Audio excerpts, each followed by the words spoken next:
अच्छा, torque on A current carrying coil. Current carrying coil क्या है? एक कॉइल है हमारे पास, उसको हमने मैग्नेटिक फील्ड के अंदर रखा हुआ है। ये कॉइल आपको नज़र आ रही है और इसमें से करंट फ्लो हो रहा है, इधर से करंट एंटर हो रहा है और ये घूम के वापस इधर आ रहा है। मैग्नेटिक फील्ड है, ये मैग्नेट है जिसका नॉर्थ पोल है और ये इसका मैग्नेट का साउथ पोल है। मैग्नेटिक फील्ड नॉर्थ से स्टार्ट हो रही है और साउथ पे ख़त्म हो रही है। ठीक है, राइट हैंड रूल लगाएं। राइट हैंड रूल क्या होता है?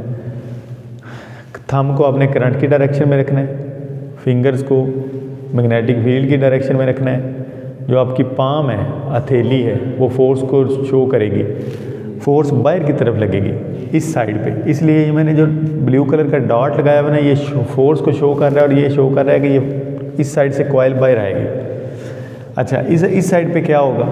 इस साइड पे देखें, करंट ऊपर जा रहा है, करंट की डायरेक्शन जो है वो ये है।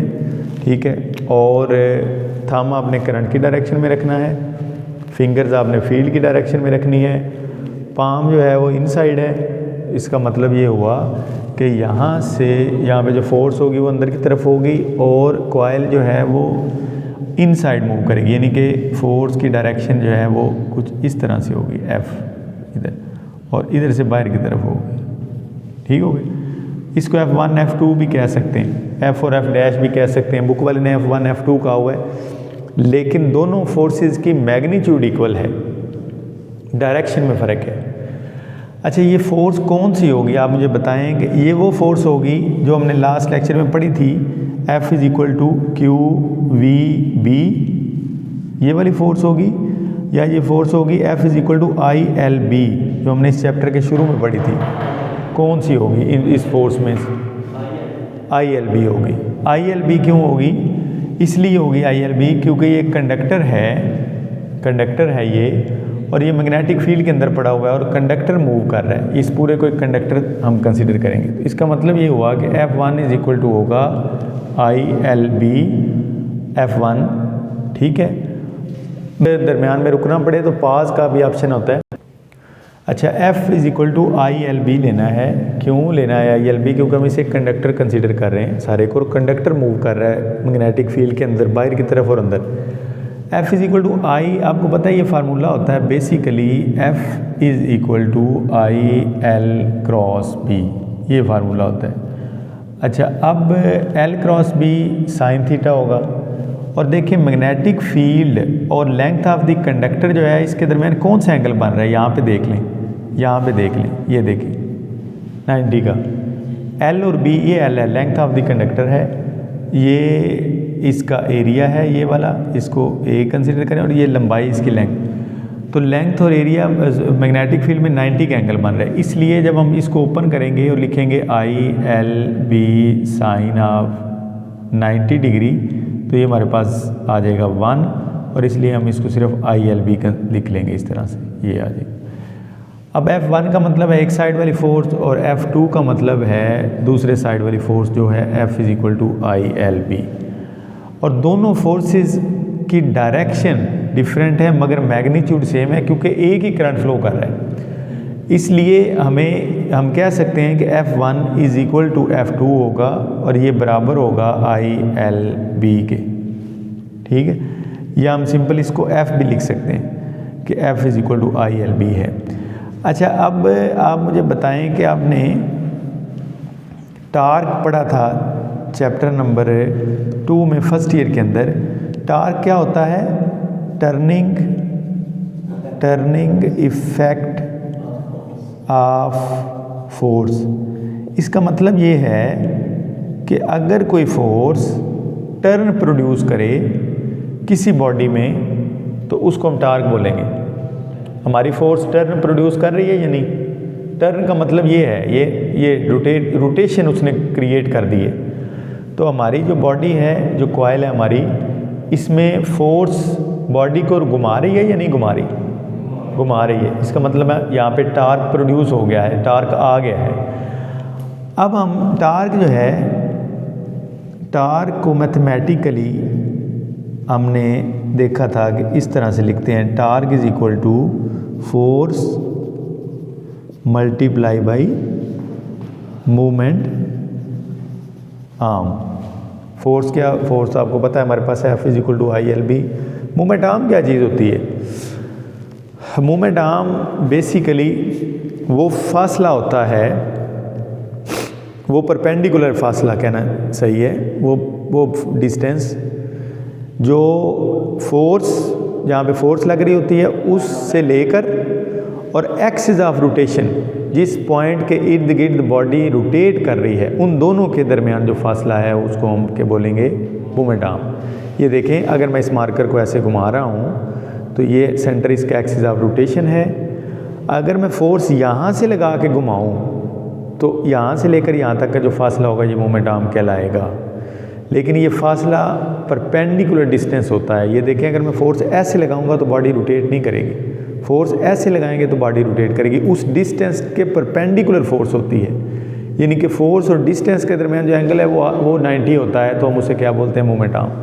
ठीक है, जैसे दरवाजे की एग्जांपल है, दरवाजे को हम ऐसे खोलेंगे तो ओपन होगा, अगर हम उसको सामने से पुश करेंगे तो वो जो है ना वो ओपन नहीं होगा, उसमें मूवमेंट आर्म बनेगा ही नहीं, फिर वो मूवमेंट आर्म के अंदर से फोर्स गुजर जाएगी।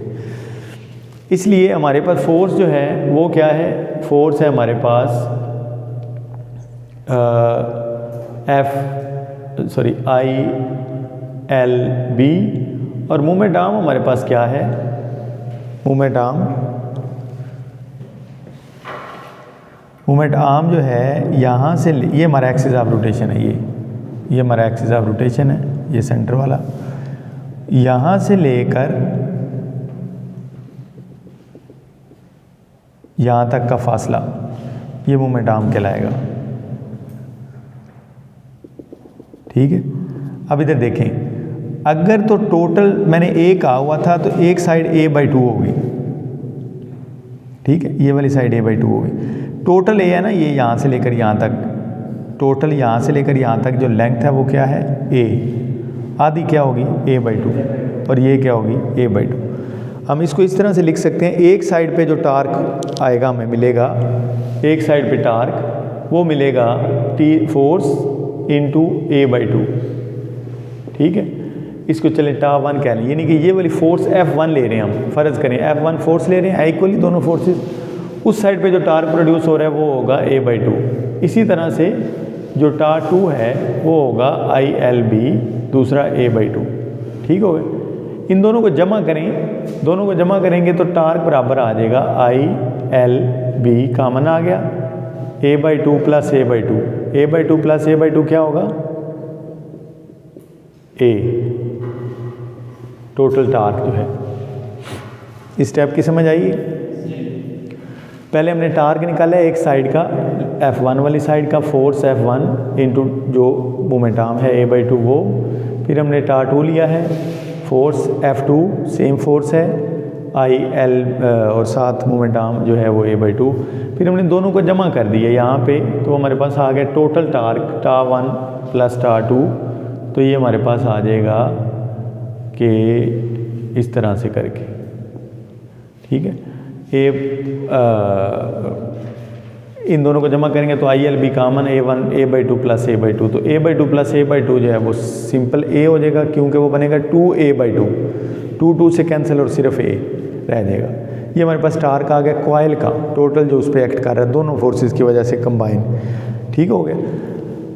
अच्छा, इधर देखें तो ये L लेंथ है और A एरिया है। एरिया जब लंबाई से ज़रब खाता है तो क्या बनता है? लेंथ और A, लेंथ इंटू A, लंबाई ज़रब चौड़ाई। लंबाई ज़रब चौड़ाई क्या होती है? लंबाई ज़रब चौड़ाई एरिया नहीं होता, इसको हम कहेंगे A। एक रेक्टेंगल जो है,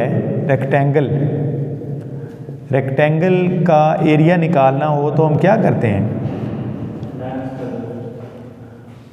उसकी लंबाई को उसकी चौड़ाई से क्या कर देते हैं? ज़रब दे देते हैं। ये देखें, ये एक रेक्टेंगल है, A इसकी विड्थ है और L इसकी लेंथ है, और लेंथ को अगर मैं विड्थ से ज़रब दे दूं तो हमारे पास क्या आ जाएगा? एरिया आ जाएगा।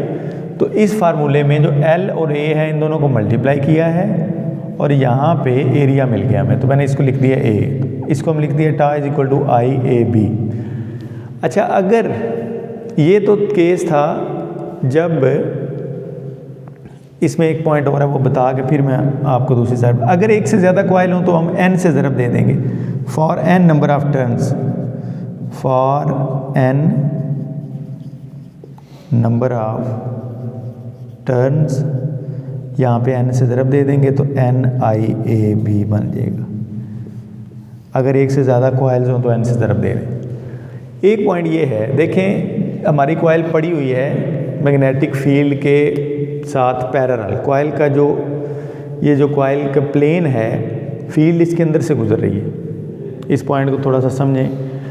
ये इस तरह से है कि अगर इस तरह से कॉइल पड़ी हुई है, फील्ड ऐसे गुजर रही है, फील्ड फोर्स जो लग रही है, फोर्स और मोमेंट आर्म जो हैं वो परपेंडिकुलर हैं। फोर्स देखें ये है, मोमेंट आर्म ये चीज़ है। अब फोर्स जो है ना वो और मोमेंट आर्म परपेंडिकुलर है, ठीक है।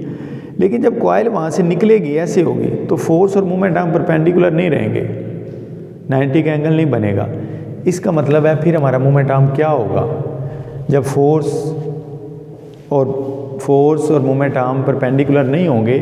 मसलन इसको देखें कि ये हमारी कॉइल अब इस तरह से हो गई है, इस तरह से पड़ी हुई है, ये रोटेट होके ऐसे हो गई है, इस जगह पे आ गई है। हम ऊपर से देख रहे हैं, ये इसका ऊपर वाली सरफेस है, ऊपर वाली साइड है, ऊपर से इसको मैंने ऐसे बना दिया।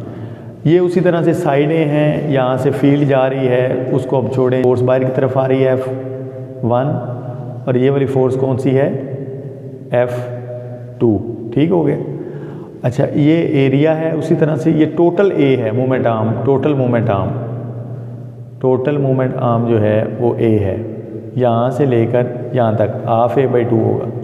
दोनों कंपोनेंट्स भी बना सकते हैं। मैं अब इस A को अगर कंपोनेंट्स में बनाऊँ, इस एरिया को यहाँ से लेकर यहाँ तक का जो मोमेंट आर्म है इसको एक वेक्टर कंसीडर करें और इसके कंपोनेंट्स बनाएं, तो ये अगर हम एंगल अल्फ़ा ले लें तो आपको पता है इस A के दो कंपोनेंट बनेंगे। एक इसका बनेगा A कॉज ऑफ अल्फ़ा, और दूसरा इसका इधर कंपोनेंट बनेगा यहाँ पे डॉटेड लाइन में जो होगा A sine of alpha. A sine of alpha force के साथ पैरेलल आ गया। ये मोमेंट आर्म नहीं होगा। मोमेंट आर्म हमेशा मैंने बताया वो कंपोनेंट वो होता है जो साथ परपेंडिकुलर, फोर्स जब यहाँ से गुजरेगी, फोर्स वाली लाइन यहाँ से गुजरेगी तो एंगल 90 का बनाएगी A कॉस अल्फ़ा के साथ। इसका मतलब है कि जब जो हमारी कॉइल है वो अपनी जगह चेंज करेगी तो उस वक़्त मोमेंट आर्म A नहीं होगा बल्कि A कॉज ऑफ अल्फ़ा होगा, ठीक हो गए। A कॉज ऑफ अल्फ़ा हम यहाँ पे लिखेंगे इस इक्वेशन में, तो ये हमारे पास बन जाएगी ये वाली जो है, ये मानेंगे A कॉज ऑफ अल्फ़ा।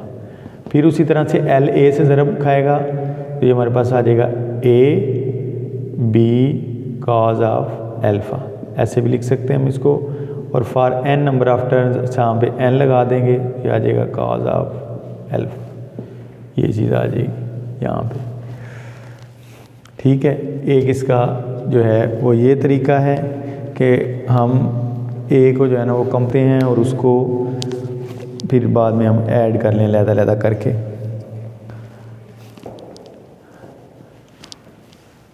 इसको ऐसे भी कर सकते हैं, इसको A/2 कर लें, इसको A/2 कर लें, A/2 के दो कंपोनेंट्स बना लें, ऊपर भी A/2 के दो कंपोनेंट्स बना लें और फिर उनको ऐड करें तो रिज़ल्ट खैर यही आएगा। फिर उनको ऐड यहाँ पे करना पड़ेगा, इधर लिखना पड़ेगा A/2 कॉज ऑफ अल्फ़ा, इधर लिखना पड़ेगा A/2 कॉज ऑफ अल्फ़ा। फिर वो दोनों यहाँ पे जमा होंगे तो A कॉज ऑफ अल्फ़ा ही बनेगा जो हमने वहाँ पे डायरेक्ट लगाया है, ठीक है। मैं समझा देता हूँ लेकिन आपको उस तरह से करना इस तरह से ही है तो ये आसान है ज़रा। यानी कि ब्लू से देख लें कि मैं अगर इस सारे को A किया हुआ था, ये A/2 है, इस A/2 के कंपोनेंट बनाएंगे तो क्या बनेंगे, यहाँ पे बनेंगे A/2 कॉज ऑफ अल्फ़ा, ठीक है। ये हो जाएगा A/2 sine alpha.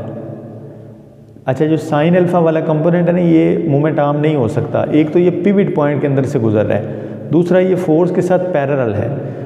Moment arm हमेशा वो होता है जो फोर्स के परपेंडिकुलर होता है, ठीक है। A/2 कॉज अल्फ़ा, इधर अब इसके भी कंपोनेंट्स बना लें। ये जो ये है इस A/2 alpha cos of alpha, ठीक है, A/2 कॉज ऑफ अल्फ़ा, और सामने वाला साइन थीटा होगा, ये वाला पैरेलल है, ये वाला लेंगे और ये वाला लेंगे। और फिर ये लेना अब कहाँ पे है, अगर हमने इस तरह से करना है तो फिर हमने वापस इस इक्वेशन में जाना है और यहाँ पे पुट करना है a/2 cos ऑफ अल्फ़ा, फिर इधर पुट करना है a/2 cos ऑफ अल्फ़ा, फिर इन दोनों को जमा करना है। तो यहाँ पे आ जाएगा a/2 cos of alpha plus a/2 cos of alpha, तो दोनों को जमा करेंगे तो ये वाली इक्वेशन दोबारा बन जाएगी a cos ऑफ अल्फ़ा।